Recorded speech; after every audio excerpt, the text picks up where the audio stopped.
Cuando los comunistas analizamos el sionismo y criticamos el objetivo de este movimiento nacionalista y chauvinista judío, que fue la constitución del Estado de Israel en tierras palestinas, no pueden faltar los anticomunistas, antisoviéticos y demás elementos que nos critican diciendo: si la URSS votó a favor de la creación de Israel, y así pretenden deslegitimarnos y cancelar nuestra opinión sobre el conflicto palestino-israelí. Lo que va a sorprender a estos elementos es que los comunistas tenemos criterio propio y analizamos la historia de manera materialista para sacar nuestras propias conclusiones y, si hace falta, hacer autocrítica. Así pues, en este vídeo os voy a explicar por qué la Unión Soviética votó a favor de la creación de Israel. Así que vamos con el vídeo. Esto es Red Planeta, comenzamos.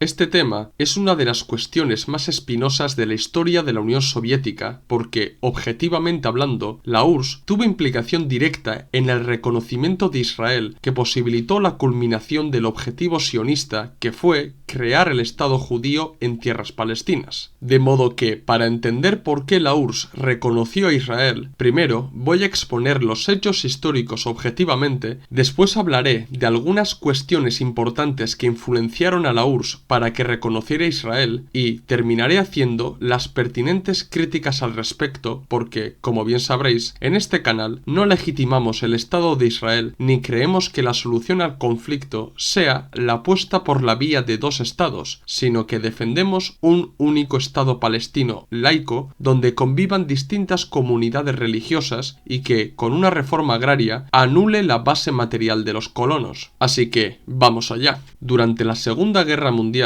los aliados promovieron la idea de crear una organización de Naciones Unidas que viniera a sustituir a la Sociedad de Naciones, que se mostró inútil a la hora de evitar una nueva guerra mundial. Creada la ONU, parecía que todos los países miembros trabajarían conjuntamente para evitar una nueva guerra mundial en el mundo, y en parte, la existencia de la ONU y la difusión de sus objetivos determinó que el nuevo conflicto que se originó entre los dos bloques imperantes después de la Segunda Guerra Mundial, que eran el bloque capitalista y el bloque socialista, entraran en una guerra fría y no en una abierta y directa. Uno de los primeros desafíos a los que tuvo que enfrentar la ONU fue la cuestión de Palestina, que hasta entonces había estado bajo la responsabilidad de Reino Unido como potencia administradora del mandato británico para Palestina. Los británicos, viendo por un lado las pretensiones sionistas de crear un Estado judío en Palestina y los ataques y atentados que estaban realizando el movimiento de resistencia judío y en una gran parte el Irgun y el Lehi, y por otro lado los palestinos, imbuidos por el nacionalismo árabe, también tenían sus propios objetivos de independizar Palestina. Así que los británicos decidieron elevar la cuestión de Palestina a la ONU. Así pues, el 15 de mayo de 1947 se creó el Comité Especial de Naciones Unidas para Palestina para que la ONU buscara una solución para Palestina. Cabe destacar que para la creación de este comité, ninguna gran potencia de la posguerra formó parte de ella para evitar que la resolución de la ONU favoreciera a uno u otro bloque en pugna en aquel momento. También tengo que decir que la Asamblea General de la ONU, que se celebró el 14 de mayo de 1947, esto es, un día antes de la creación del Comité Especial de Naciones Unidas para Palestina, Andrei Gromyko, en calidad de viceministro de Exteriores y representante de la URSS para la ONU, aseguró que la mejor opción para Palestina era la creación de un Estado judeo-árabe unificado. Pero si las contradicciones entre judíos y árabes imposibilitaban la creación de dicho Estado, habría que valorar la opción de la partición del mandato británico para Palestina en dos estados, uno judío y el otro árabe, de modo que podemos ver que las primeras intenciones públicas de los soviéticos sobre la cuestión de Palestina era crear un Estado unificado y, como segunda opción, la partición, por lo que es completamente falso que los soviéticos buscaran la partición como primera y única opción. La opinión de Gromyko fue aplaudida por el mismo Ben Gurión, que sería el primer ministro de Israel, el cual dijo lo siguiente: una toma de posición así constituye para nosotros un regalo inesperado. La Unión Soviética es ahora la única potencia que apoya nuestra causa. El comentario de Gromyko fue tan importante que el Comité Especial de Naciones Unidas para Palestina, después después de estudiar la situación de Palestina, acabó suscribiendo lo dicho por Gromyko y se valoraron las dos opciones soviéticas, que eran un estado judeo-árabe o dos estados. El 29 de noviembre de 1947, 56 de 57 estados miembros de la ONU votaron para determinar el futuro de Palestina. Los resultados fueron los siguientes: 33 países votaron a favor de la partición de Palestina y entre ellos destacan Estados Unidos, Francia y la Unión Soviética. 13 países votaron en contra, que lógicamente fueron todos los países árabes miembros de la ONU más Cuba, Grecia e India, y 10 países se abstuvieron, entre los que destacan China, Yugoslavia, Reino Unido, México y Argentina. Tailandia no votó porque no estuvo presente en la votación. Cabe destacar que pese que la URSS votó a favor, no lo hizo en nombre de todas las repúblicas soviéticas, porque la República Socialista Soviética de Ucrania y la República Socialista Soviética de Bielorrusia tenían la misma voz y voto que la URSS y votaron por su parte, pero también a favor. Si nos fijamos en el resultado, aunque las repúblicas soviéticas hubieran votado en contra o se hubieran abstenido, el resultado de la votación no habría cambiado ni lo más mínimo. La ONU optó por el plan de la partición del mandato británico para Palestina en dos estados, pero tanto los palestinos como la Liga Árabe rechazaron la partición porque favorecía enormemente a los sionistas. Si miramos los datos, podremos observar que antes de la partición, los colonos, que eran algo más de medio millón, concretamente representaban el 33%, controlaban el 5,6% de la Palestina británica, pero después de la partición, la ONU les concedió el 56%, dejando a la mayoría palestina, que eran el 67% de los habitantes, con el 44% de los territorios restantes. Aparte de que la partición favorecía a los sionistas, los palestinos y sus aliados árabes no legitimaban la causa sionista ni veían que los argumentos históricos defendidos por los sionistas constituyesen razones de peso para constar del derecho de edificar un estado en un territorio ajeno. Prácticamente al día siguiente de la votación de la ONU comenzaron los problemas en la todavía Palestina británica. Por una parte, los colonos celebraron por todo lo alto la resolución de la ONU, pero, por otra parte, los palestinos comenzaron a manifestarse en contra de la partición. Aparte de la declaración de huelga general de 3 días por parte del Comité Supremo Árabe, hubo distintos actos de terrorismo individual llevados a cabo por palestinos y acciones de represalias contra los judíos. Entre diciembre de 1947 y enero de 1948, los palestinos y los colonos judíos entraron en una espiral de violencia que acercó a Palestina a la guerra civil. Hasta mayo de 1948, el ambiente en el mandato británico para Palestina era tenso, y la violencia era el pan de cada día para los dos bandos enfrentados. Se suele considerar a este periodo como la guerra civil del mandato británico para Palestina, pero la verdad es que se asemejaba más a una especie de guerra urbana y guerra de guerrillas entre palestinos y colonos que a una verdadera guerra civil. En 1948, la situación fue a peor cuando la agencia judía, a través de la Haganá, decidió profesionalizarse convocando al servicio militar a los colonos de entre 17 a 25 años y, cuando llegaron a Palestina, combatientes árabes del Ejército Árabe de Liberación, que demostraba la implicación de la Liga Árabe en el conflicto. La guerra era inevitable y clave para determinar sobre el terreno el futuro de Palestina. En este momento concreto de la historia, es interesante ver cuál fue la actitud de las principales potencias del mundo de la posguerra. Pese a que el Reino Unido aún era la potencia administradora de Palestina, estaba más concentrado en disolver las instituciones de su mandato y en sacar a sus tropas de allí que en trabajar para que se cumpliera la resolución de la ONU. Francia no mostró apenas interés por el conflicto debido a los problemas que le habían surgido en sus colonias de Indochina, en el que Vietnam había declarado su independencia, y los franceses pretendían volver a recuperar el control después de la derrota de los japoneses. Estados Unidos votó a favor de la partición de Palestina, pero estaba en una encrucijada geopolítica y ahora os explico la razón. Estados Unidos era consciente de que los sionistas podrían ser sus aliados en Oriente Próximo y también sabían que la Organización Sionista Mundial siempre había tendido a apoyarse en ellos y en los británicos. Pero, a su vez, Estados Unidos estaba muy interesado en el petróleo que tenían los distintos países árabes, de modo que, mientras que Israel aún no existía como Estado Estado debía maniobrar con cautela para garantizar las cuotas de importación de petróleo de los reinos árabes. De ahí que en diciembre de 1947 implantaron un embargo de armas a Palestina, y cuando digo a Palestina, digo a toda Palestina, para no enemistarse con los países árabes que apoyaban abiertamente a los palestinos. Por su parte, la Unión Soviética siguió repitiendo que la única solución para evitar una guerra abierta era la correcta y rápida aplicación de la resolución de la ONU, que era crear dos estados en Palestina. La URSS, como Estados Unidos, estaba en una encrucijada geopolítica porque, después de la Segunda Guerra Mundial, en Oriente, las ideas comunistas y socialistas eran residuales y los soviéticos eran conscientes del papel colaboracionista que desempeñaron distintos líderes árabes y musulmanes con el nazismo y el fascismo. Otro aspecto importante era que los sionistas publicitaron muy bien su sufrimiento durante la Segunda Guerra Mundial por parte de los nazis, y este hecho lo explica muy bien Norman Finkelstein en su libro La industria del Holocausto. De esta manera, la URSS y su ejército rojo, al ser la principal fuerza que liberó a los judíos de los campos de concentración, fue muy permeable a la causa sionista. Y el último factor era la difusión que el sionismo laborista hizo de los kibutz, acercándolos a los koljoses soviéticos y vendiendo la causa de esta vertiente del sionismo como socialismo. Todo esto lo desarrollaré más tarde y haré las pertinentes críticas, pero por ahora os tenéis que quedar que estas cuestiones influenciaron a los soviéticos para seguir apostando por la solución de dos estados y que incluso se mostraron más cercanos a los israelíes que a los palestinos. Antes de la proclamación del Estado de Israel, el conflicto entre palestinos y colonos judíos continuaba, y en marzo de 1948 los líderes sionistas pasaron al carácter ofensivo del Plan Dalet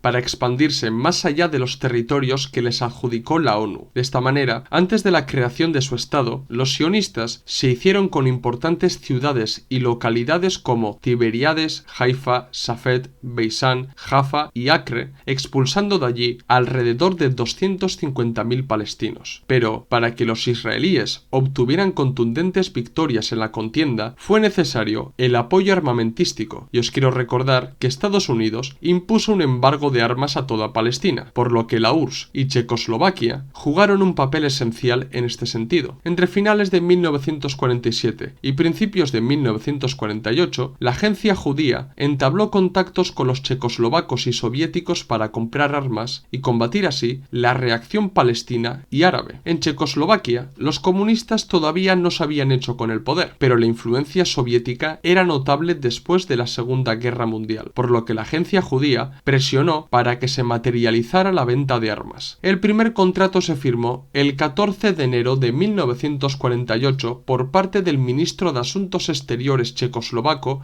Jan Masaryk, y el contrato recogía la venta de 200 ametralladoras MG-34, 4.500 fusiles P-18 y 50.400.000 cartuchos de munición. En febrero de 1948, los comunistas se convirtieron en la fuerza dominante de Checoslovaquia y con el beneplácito soviético se organizó una red de transporte de armas clandestina para que llegaran hasta Israel y pudieran ser usadas por los israelíes. Así pues, a través del joven campo socialista llegaron armas a los israelíes. Las armas que vendieron los checoslovacos a los sionistas en su mayoría eran armas alemanas incautadas por la resistencia checoslovaca y el Ejército Rojo durante la Segunda Guerra Mundial. Estas armas salían de Checoslovaquia, pasaban por Hungría para llegar a Yugoslavia y desde allí zarparon naves alquiladas con destino a Tel Aviv o Haifa. Por ejemplo, solamente en 1948 la venta de armas de Checoslovaquia a la agencia judía se cifra en 22 millones de dólares de aquella época. La operación de venta de armas clandestina de los checoslovacos a la agencia judía fue conocida como la Operación Balak. Ahora bien, también tengo que decir que Checoslovaquia en su inicio también vendió armas a algunos países árabes como Siria, aunque es cierto que los cargamentos checoslovacos fueron hundidos o sido interceptados por los israelíes. Pero es que la ayuda del bloque socialista, y concretamente de la URSS y de Checoslovaquia, no quedó ahí, porque durante toda la contienda con los palestinos y los árabes, organizaron una brigada de 2000 voluntarios checoslovacos judíos que fueron trasladados al mandato británico para Palestina para que combatieran por la causa sionista de crear el Estado judío en Palestina, por lo que vemos que la ayuda del bloque socialista fue crucial para la creación de Israel, y esta es una de las críticas más grandes que debemos hacer los comunistas, pero entendiendo también los factores que los empujaron a llevarlo a cabo y que os los explicaré más adelante. El 14 de mayo de 1948, un día antes de que finalizara el mandato británico para Palestina, los líderes de la agencia judía, encabezados por Ben Gurión, declararon la independencia de Israel y la creación del Estado judío en Palestina, haciendo real el sueño sionista original de Theodor Herzl. La proclamación del Estado de Israel era una línea roja para la Liga Árabe, y esta coalición declaró la guerra a los israelíes, comenzando la guerra árabe-israelí. Pero claro, la declaración de independencia queda en papel mojado si no se obtiene reconocimiento internacional, y eso lo sabían bien los israelíes. De esta manera, el ministro de Asuntos Exteriores de Israel, Moshe Shertok, escribió personalmente a su homólogo soviético Molotov para que la URSS reconociera la creación del Estado de Israel. Y así fue, porque la URSS se convirtió en el primer país que reconoció de jure a Israel, mientras que Estados Unidos fue el primer país que lo reconoció de facto. El reconocimiento de las dos mayores potencias de la posguerra daba a Israel la legitimidad política para existir y de esta manera trabajar para derrotar a los árabes y expandirse más allá de los territorios dados por la ONU. Pero aquí la gente no debe hacer trampa con el reconocimiento soviético de Israel, porque la URSS apostó constantemente por materializar la resolución de la ONU, por lo que cuando Israel declaró su independencia, lo reconoció cumpliendo con lo que habían votado. Pero por aquellos años no hubo una declaración de independencia de Palestina, de modo que si hubiera habido tal declaración y los soviéticos seguían siendo coherentes con lo votado, también reconocerían el Estado palestino. Es más, en 1988, después de que Yasir Arafat proclamara la creación del Estado palestino, la Unión Soviética reconoció la creación de este Estado. Como bien sabréis, la guerra árabe-israelí fue ganada por Israel y los sionistas pudieron extenderse más allá de los territorios que le había adjudicado la ONU. Concretamente, Israel pasó a controlar toda la Palestina británica, exceptuando Gaza, que quedó bajo control egipcio, y Cisjordania, que se quedó bajo dominio jordano. Ganada la guerra, a Israel le tocaba consolidarse en el plano internacional, y para formar parte del nuevo orden político mundial que se había creado después de la Segunda Guerra Mundial, extendió varias solicitudes para entrar en la ONU. El 4 de marzo de 1949, el Consejo de Seguridad de la ONU recomendó la incorporación de Israel a la ONU y defendieron la idea de que la entrada de Israel a la ONU contribuiría a la paz en Oriente Próximo, ya que los israelíes estarían obligados a reconocer la antigua resolución de la ONU sobre la partición de Palestina, que implicaba la creación de un Estado palestino y la aceptación de Israel al derecho de retorno de los palestinos a sus tierras. De ahí que comenzaran las negociaciones palestino-israelíes, como la Conferencia de Lausana de 1949, e Israel firmó los protocolos de Lausana, en el que aceptaba las dos decisiones de la ONU que os acabo de mencionar y pasó a formar parte de la ONU. Ahora bien, cabe destacar que Israel jamás cumplió con los protocolos de Lausana ni con las resoluciones de la ONU. También tengo que destacar que tras la Segunda Guerra Mundial, la URSS contribuyó enormemente a la llegada de judíos de Europa del Este. Siendo los soviéticos los principales liberadores de los internados en los campos de concentración, ayudaron a la agencia judía a que muchos de estos judíos fueran trasladados a la todavía Palestina británica. Ante el rechazo de Estados Unidos y la negativa de Reino Unido a aceptar nuevas inmigraciones masivas, fue la URSS la que ayudó a dicha inmigración. Aunque durante los años de la posguerra la URSS autorizaba la inmigración de 500 judíos, los sionistas consiguieron colar alrededor de 8.000 judíos en las distintas oleadas de inmigración que, hasta el final de la guerra árabe-israelí, se tradujo que entre 1948 y 1951 llegaran 300.000 judíos a Israel. Y os preguntaréis, ¿cuándo comenzó a cambiar la postura soviética respecto a Israel? Para las elecciones de Israel de 1949, la URSS tenía la esperanza de que el Partido Comunista de Israel, más conocido como el Maqui, que derivaba del antiguo Partido Comunista Palestino que pertenecía a la Comintern, y el Partido de los Obreros Unidos, o Mapam, firme garante de los kibutz, obtuvieran buenos resultados en las elecciones a consecuencia de la ayuda brindada tanto por los soviéticos como por todo el bloque del Este. Pero las elecciones fueron ganadas por el Partido de los Trabajadores de la Tierra de Israel, también conocido como Mapai, y que estaba liderado por Ben Gurión. Pese que las elecciones no arrojaron un resultado que interesaba a la URSS, el gobierno soviético aún albergaba la esperanza de un posible gobierno de coalición con el Mapam, que había manifestado su simpatía para con el bloque socialista. Sin embargo, Ben Gurión decidió pasar por alto toda la ayuda y el apoyo internacional soviético y decidió marginar al Mapam y formar un gobierno de coalición sionista con el Frente Unido Religioso, el Partido Progresista, las comunidades sefardíes y orientales y la Lista Democrática de Nazaret, lo que suponía el alejamiento completo de Israel de la esfera de influencia soviética. No solo eso, Ben Gurión, leyendo las contradicciones geopolíticas de la posguerra, manifestó su acercamiento a Occidente y sobre todo a Estados Unidos, que se convertiría en su principal socio. Los resultados de las elecciones israelíes de 1949 fueron un varapalo para los soviéticos, que vieron que sus esfuerzos para atraer a Israel a su esfera de influencia se estaban esfumando. Sin embargo, el apoyo continuaría, aunque en menor grado, en los años 50. Hubo otras acciones que determinaron el alejamiento de la URSS de Israel. En la guerra de Corea, Israel no fue a una con el bloque del Este, la URSS y la República Popular de China, que apoyaron a Corea del Norte. En la crisis del Canal de Suez, también conocida como la Guerra del Sinaí, Israel fue a una con Francia y Reino Unido para combatir al gobierno egipcio de Abdel Nasser, que había decidido nacionalizar la Compañía del Canal de Suez. En esta guerra, los israelíes consiguieron que Occidente no vendiera armas a Egipto y a sus aliados. En cambio, los distintos países del Pacto de Varsovia vendieron armas tanto a Egipto como a Siria, que a su vez defendían a los movimientos nacionalistas palestinos. Otro factor clave fue el auge del panarabismo y, por extensión, del socialismo árabe en distintos países árabes de Oriente Próximo. Aunque los árabes eran conscientes del apoyo inicial de la URSS al Estado de Israel, las contradicciones geopolíticas llevaron a distintos países árabes a acercarse a la influencia soviética y a ciertas ideas del socialismo, aunque no un socialismo marxista como lo entendemos los comunistas. Es muy importante entender que los principales personajes del socialismo árabe derrocaron a distintos monarcas árabes que en realidad actuaban como meros títeres de Occidente y garantes del suministro de petróleo a estos países. El derrocamiento de estos monarcas llevó al poder a distintos líderes militares como el propio Nasser, que compartían el mismo enemigo que la URSS, que era el imperialismo occidental, de modo que el acercamiento a los soviéticos era el paso lógico de estos países árabes. Los soviéticos fueron correspondiendo el apoyo de estos panarabistas y de los socialistas árabes porque, a diferencia de una década en el que muchos de los países árabes aún estaban gobernados por autócratas y profundamente antisocialistas, a finales de los 50 y a comienzos de los 60, con la aparición de estos socialistas árabes, surgía la posibilidad de un acercamiento, por ende, un alejamiento de Israel. Pero, oficialmente, la ruptura de relaciones entre Israel y la URSS vino con la Guerra de los 6 días de 1967, en el que Israel lanzó una ofensiva para recuperar Gaza y Cisjordania, y también se hizo con la península del Sinaí y los altos del Golán. A partir de ahí, la URSS se enemistó completamente con Israel y se acercó a los países árabes. Es más, en 1975, la URSS impulsó una votación en la ONU para equiparar el sionismo con el racismo y llamando a la eliminación absoluta de esta ideología nacionalista y chauvinista de Israel. La resolución salió adelante con el voto a favor de 72 países, aunque en 1991 la ONU aprobó la resolución 4686, con la que revocó la resolución aprobada en 1975. Bien, hasta aquí sabéis cómo fue el desarrollo histórico de la relación entre la URSS e Israel y cómo acabó dicha relación. A partir de aquí,